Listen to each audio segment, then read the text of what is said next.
Dalam Al-Quran tadi yang saya bacakan dalam mukadimah, laqad kana lakum fi Rasulillah uswatun hasanah.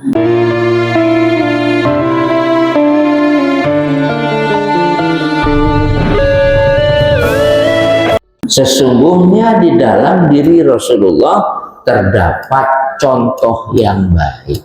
Jadi kalau mencontoh, jangan contoh yang lain kecuali Rasulullah Muhammad Sallallahu Alaihi Wasallam.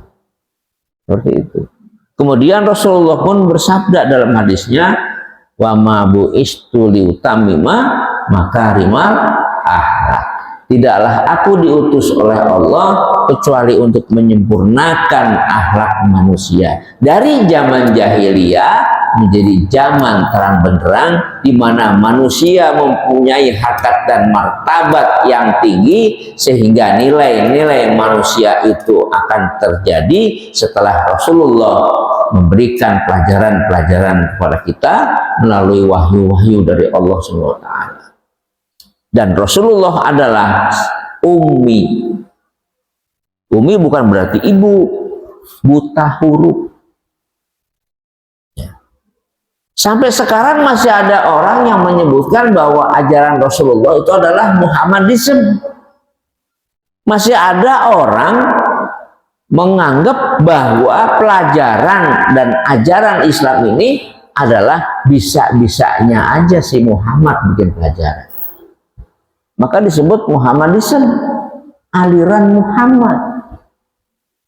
Subhanallah. Kalau saja Rasulullah pandai membaca, andai saja Rasulullah itu pintar, ya, maka orang tidak akan mau lagi bahwa itu adalah dari Allah. Itu bisa-bisanya Rasulullah. Karena Rasulullah adalah ummi, buta huruf, bahkan di dalam menerima wahyu yang pertama, Iqra, la adri, kata Rasulullah. Iqra, kata Jibril, la adri. Bacalah. Tapi Rasulullah, saya nggak bisa baca, wahai. Saya nggak bisa baca. Jadi di sini menunjukkan bahwa semua risalah yang ada dalam Al-Quran melalui wahyu Allah itu adalah benar-benar datangnya dari Allah. Kalau bukan dari Allah, tidak mungkin itu akan terjadi.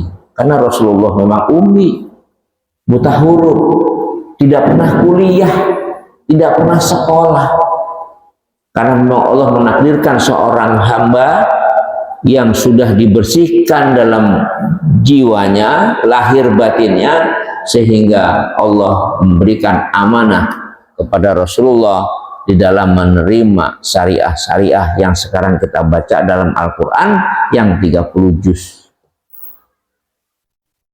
Maka kadang Allah dengan ciptaannya itu, bahwa tidak ada yang sempurna di dalam diri manusia, mesti ada kekurangannya.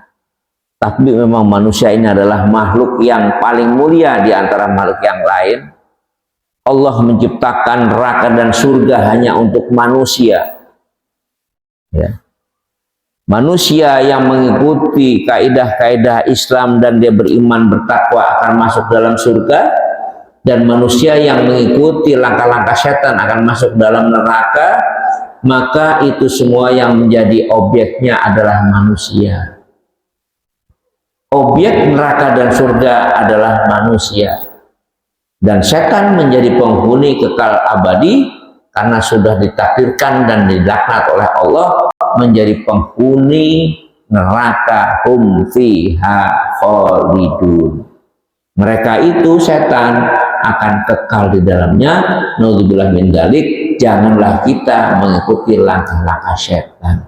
Karena Allah sayang kepada manusia, maka Allah memberikan wahyu kepada Rasulullah untuk segenap umatnya agar selamat dari godaan setan yang terkutuk, di mana dia dendam dengan kutukan Allah pada saat diusir dari surga setelah dia menentang dan membangkang atas perintah sujud kepada Nabi Adam. Nauzubillah min dzalik. Kita jangan sampai mengikuti langkah-langkah setan. Maka Rasulullah lahir di tanggal 12 Rabiul Awal tahun Gajah hingga meninggal tak umur 63, menjadi Rasul kenabiannya di umur 40 selama 23 tahun, maka sempurnalah syariat Islam, ad-dinul Islam kepada dunia dan manusia. Karena dengan kesempurnaannya itu berarti seluruh kaidah-kaidah yang ada dalam hidup dan kehidupan manusia sudah tidak ada lagi yang baru. Jadi perlu dicatat bahwa manusia beribadah di fase ketiga ini adalah hanya copy paste, hanya mencontoh Rasulullah, di mana contoh yang paling baik ada di diri Rasulullah dengan syariah-syariahnya. Dengan malam inilah mudah-mudahan kita termotivasi untuk mencintai sunnah-sunnah Rasulullah.